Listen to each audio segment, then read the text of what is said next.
Assalamualaikum warahmatullahi wabarakatuh.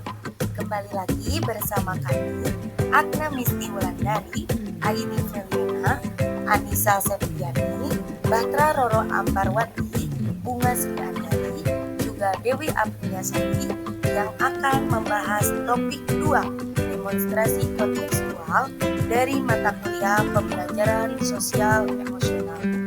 Yuk kita saksikan video ini. Pada video selanjutnya, yaitu kegiatan 1, kami mendiskusikan mengenai pertama, apa tantangan bagi guru untuk menjadi contoh atau teladan khususnya dalam hal sosial emosional. Yang kedua, bagaimana sekolah bisa mendukung pembelajaran sosial emosional, apa saja tantangan bagi sekolah. Yang ketiga, kasus yang ada berkaitan dengan hal di atas berdasarkan pada pengalaman Anda mengamati proses belajar mengajar yang pernah Anda ikuti. Diskusi yang keempat yaitu apakah karakteristik peserta didik bisa mempengaruhi penerapan pembelajaran sosial emosional. Jelaskan bagaimana menghadapi kendala tersebut. Tantangan seorang guru dalam pengabdiannya antara lain memberikan pelayanan pendidikan yang bermutu. Guru juga merupakan seorang agen perubahan atau agent of change, perubahan yang dilakukan untuk menjadi lebih baik melalui proses pembelajaran yang dilakukan. Tantangan seorang guru dalam pengabdiannya antara lain memberikan pelayanan pendidikan yang bermutu. Guru juga merupakan seorang agen perubahan. Tantangan yang selanjutnya yaitu pertama, guru harus melihat keterlibatan peserta didik dalam pembelajaran jasmani dan psikologis. Yang kedua, guru harus bisa mengembangkan potensi peserta didik. Yang ketiga, guru harus memiliki tanggung jawab mengantarkan kemauan dalam belajar. Tantangan yang keempat, guru harus bisa memberikan pembelajaran yang memenuhi kebutuhan setiap peserta didik yang berbeda-beda. Selanjutnya yaitu kasus yang ada berkaitan dengan hal di atas berdasarkan pada pengalaman Anda mengamati proses belajar mengajar yang pernah Anda ikuti. Yang pertama, guru mengalami kesulitan mengelola peserta didik yang terkadang sangat sulit untuk dikendalikan. Yang kedua, pola pembelajaran guru yang tidak adil atau pilih kasih dengan peserta didik yang menyebabkan adanya kesenjangan sosial antara peserta didik. Yang ketiga, guru umum bisa mengontrol emosi ketika melaksanakan pembelajaran terhadap peserta didik yang sulit dikendalikan. Yang keempat, sikap tegas guru yang terkesan galak menyebabkan peserta didik memiliki kekhawatiran saat pembelajaran. Selanjutnya, bagaimana sekolah bisa mendukung pembelajaran sosial emosional? Apa saja tantangan bagi sekolah?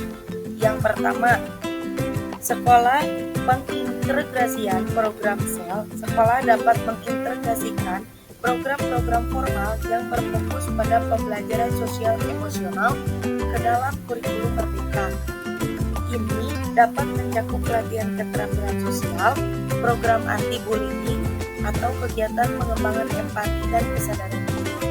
Yang kedua, pengembangan lingkungan belajar yang positif dapat menciptakan lingkungan belajar yang aman, mendukung, inklusif adalah kunci untuk mendukung pembelajaran sosial emosional.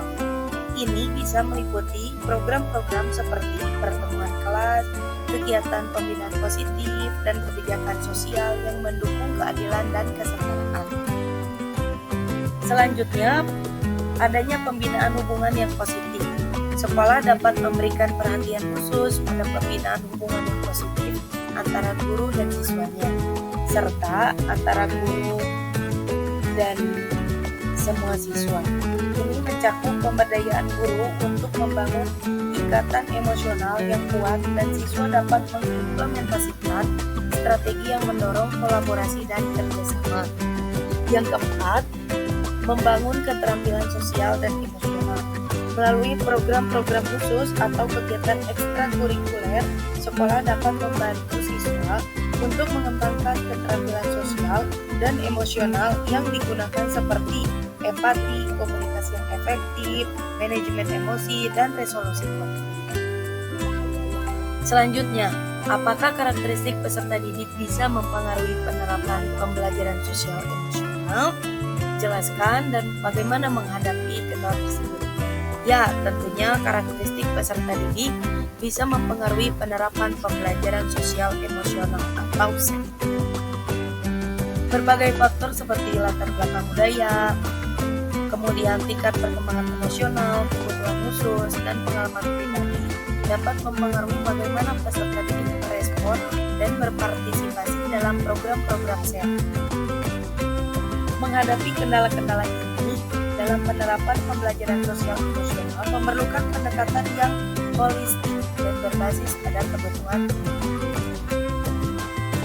Selanjutnya, berikut adalah beberapa strategi yang dapat digunakan.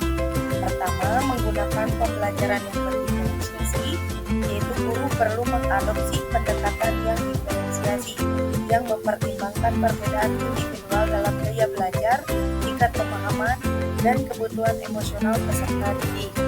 Kemudian, untuk memungkinkan guru menyesuaikan pembelajaran emosional dengan cara yang sesuai untuk setiap siswa. Kedua, adanya pendekatan terpadu, yaitu dengan mengintegrasikan pembelajaran sosial emosional ke dalam seluruh kurikulum dan kehidupan sekolah dapat membantu mengatasi berbagai karakteristik peserta didik dengan mempromosikan nilai-nilai sosial emosional dalam semua aspek kehidupan sekolah. Guru dapat menciptakan lingkungan yang mendukung bagi semua siswa. Kemudian strategi yang ketiga yaitu adanya pelatihan guru. Guru ini perlu mendapatkan pelatihan yang memadai dalam strategi dan teknik untuk mendukung pembelajaran sosial emosional. Kemudian yang keempat, adanya kemitraan dengan orang tua dan komunitas. Kemitraan yang kuat antara sekolah, orang tua, dan komunitas lokal dapat membantu dalam mengatasi kendala dalam penerapan pembelajaran sosial emosional. Dengan melibatkan orang tua dan komunitas dalam upaya pembelajaran sosial emosional, sekolah dapat mendapatkan dukungan tambahan untuk mengatasi berbagai karakteristik peserta didik. Kemudian, analisis film Sekolah Rimba kelompok kami mendapatkan pelajaran dari film Sekolah Rimba ini, yaitu film ini menceritakan petualangan seorang perempuan bernama Butet Manurung yang mengabdikan dirinya untuk mengajar anak-anak rimba, di mana untuk mengajar anak-anak terjadinya petualangan dan persahabatan yang mengesankan antara Butet dengan Yung Sang Putmo, salah satu siswa terbaiknya. Kemudian, hal yang dapat kami pelajari dari film yang berhubungan dengan guru sebagai agen perubahan. Yang pertama, menjadikan guru sebuah panggilan jiwa, bukan hanya sekedar mengajar di kelas, tapi dimanapun dan dalam kondisi apapun.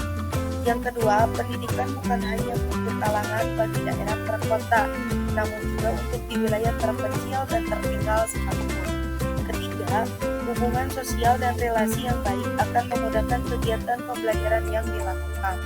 Selanjutnya, hal yang dapat dipelajari dari film yang berhubungan dengan pembelajaran sosial emosional atau EMC kuadrat dari film Sekolah Rimba, yaitu yang pertama, mindfulness.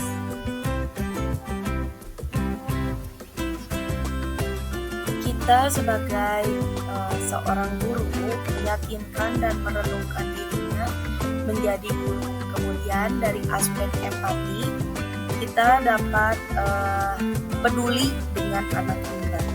Yang ketiga, dari aspek composition dan critical inquiry, yaitu memahami kebutuhan peserta didiknya dan memajukan juga meratakan pendidikan di sekolah rimba.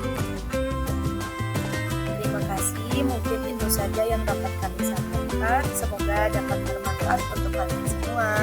Wassalamualaikum warahmatullahi wabarakatuh. Terima kasih, mungkin itu itu saja yang dapat kami sampaikan. Semoga dapat bermanfaat untuk kalian semua. Wassalamualaikum warahmatullahi wabarakatuh. Terima kasih, mungkin itu saja yang dapat